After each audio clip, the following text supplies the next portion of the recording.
Hey guys, it's JL. I'm back with another video to discuss some dog grooming related things. This video is more so for clients. I want to make a video about how to get the haircut that you're looking for. A lot of times I notice with grooming that there's a lot of miscommunications and misunderstandings, and people end up not getting the haircuts they like, and it's like, oh well, you told me this, and oh well, you said that. So I figured I'd make a video to make it a little bit more easier for people to know, like, from a groomer standpoint of view, what's the best things to say and not to say. Number one on my list, be very specific about everything, about the ear length, about the way you like the muzzle, the way you like the face, the way you like the tail, the length on the body. Please be specific about the length on the body. It's way too many times that people say, I want it like kind of short, and kind of short is different from me to the next person to the next person. Like, you never know what kind of short really is to anybody. So even if it may seem annoying to be so specific, it's actually very helpful to any kind of a good groomer. It's very helpful to get exact details of exactly what you're looking for. That way there's no misunderstanding, there's no mistaking it. Please, like, I've seen people literally write down a whole list of what exactly they want done to their dog, and it's perfect because we know exactly what to do for you. One term I personally dislike greatly as a dog groomer is a puppy cut, because puppy cut to us, to most groomers, means one length all over. It means just from head to toe, like the ears, the tail, the face, all down to one length. It doesn't really mean, like, I think when people say it, they think it means looking like a cute puppy, but there's no such thing as a general puppy cut. That's going to be different to every single groomer, and you honestly don't know what you're going to get. Maybe you'll like it, maybe you won't, but do you really want to risk that? Another term that I think is used very often is teddy bear cut. I think that also is like, it's not a haircut. There's no such thing as a teddy bear cut. Now, when you say that, I'm assuming you want like a fluff, like looking like a teddy bear kind of look, but when you say that term, it's risky because you don't know exactly what your groomer is going to do. They're going to do whatever their opinion of a teddy bear is. So I also think it's a very risky thing to say. Some groomers are going to claim, like, yeah, I know what teddy bear cut is, and to them it's one thing. To a groomer 5 miles down, it's a different thing. So again, do you really want to risk not getting exactly what you want because of a general term? And like I just said, the more detailed the better. Like, be specific. I'm telling you, no joke, like, it'll be the smallest thing that a pet parent did not specify, and it'll ruin the whole haircut from them because the groomer didn't know that they didn't like this or they like that. Like things like, keep the eyelashes, get rid of the eyelashes, pluck the ears, don't pluck the ears. I like it short around the feet, I like my feet to be longer. Like, small things like that make a difference. I think one of the best ways to get what you want is to show a picture. And when I say show a picture, I don't mean you have a Pomeranian and you show a picture of a Shih Tzu, or you have a Bichon and you show a picture of a Lhasa Apso. I mean, show a picture of the breed you own in a cut that you like.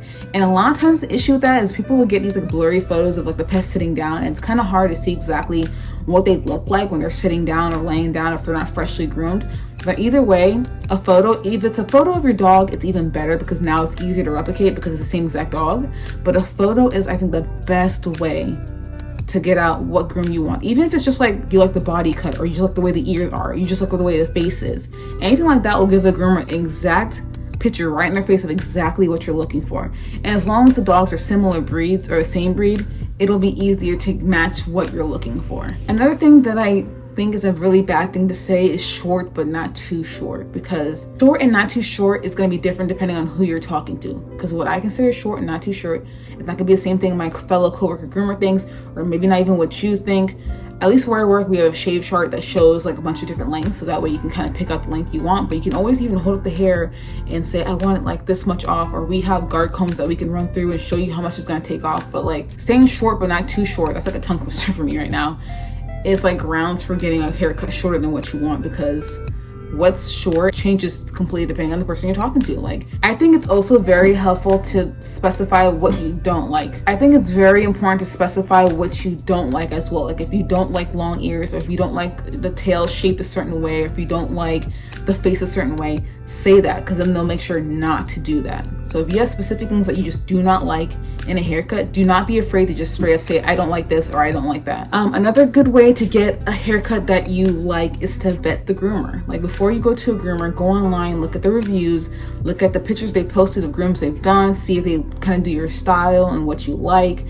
Most groomers are going to have pictures of their work somewhere online, so, and obviously reviews as well. So it's very important to vet your groomers, because let's be real here, there's good groomers and there's bad groomers, and you don't want to go to the bad ones, the ones who don't know what they're doing, who aren't great at the job, So it's very important to vet them, not only for that reason, but as well as for the reasoning of like if they're safe, if they follow certain procedures and have good methods and are going to be good to your pet as well. It's very important to get that information before you go. And the one last thing that I want to say is to understand that pets are not always cooperative. So if you have a pet who doesn't like grooming, who doesn't like their face being done, doesn't like their feet being touched, doesn't like their tail being held up, you have to understand that the safety of the pet comes before anything else. So if we're trying to do something and the dog's going to either hurt themselves or hurt us, we're going to stop for the safety of your dog. I think you'd rather have a dog who's not groomed exactly how you like it, but fine and well and not injured, versus a dog where you got what you wanted, but now your dog's injured. So I think a lot of people don't keep that in mind when they ask for specific things. Like we'll have owners who are like, get every hair off the lip, and the dog's like trying to eat your clipper as you're putting it to their lips, and that's asking for them to tear up their gums or their lips. So you can't do that for the safety of the pet. So I think a lot of times people need to keep that in mind when they're asking for specific things, if you know your dog doesn't like specific things done. Because at the end of the day, what matters most is a safe and healthy and happy pet who looks the way you want them to look, but obviously not at the cost of injuring them or injuring the groomer. We got to keep it safe. Safety matters. So I think that's all the tips that I can think of on how to get your groomer to do the dog exactly the way you like it. And also keep in mind, if they didn't do it the way you liked it the first time, I say give a second chance. Say, hey, I didn't like this and I did like this. Let's adjust what we did for next time. And next time you come in, it probably will be what you like. And if it still isn't what you like, that's when you go and find another groomer who can get you to what you want. But anyways, guys, that's the end of this video. Leave any questions you have down below. I have a couple more video ideas that I'd like to do. You'll be seeing more of me. I know I kind of took a hiatus and I kind of disappeared from this channel, but I decided I want to start making videos like this again. So I will be making some more videos for groomers and for dog owners and cat owners, because I actually groom cats as well. So I have some of that in the back of my brain as well. But I'll see you guys next time. Bye.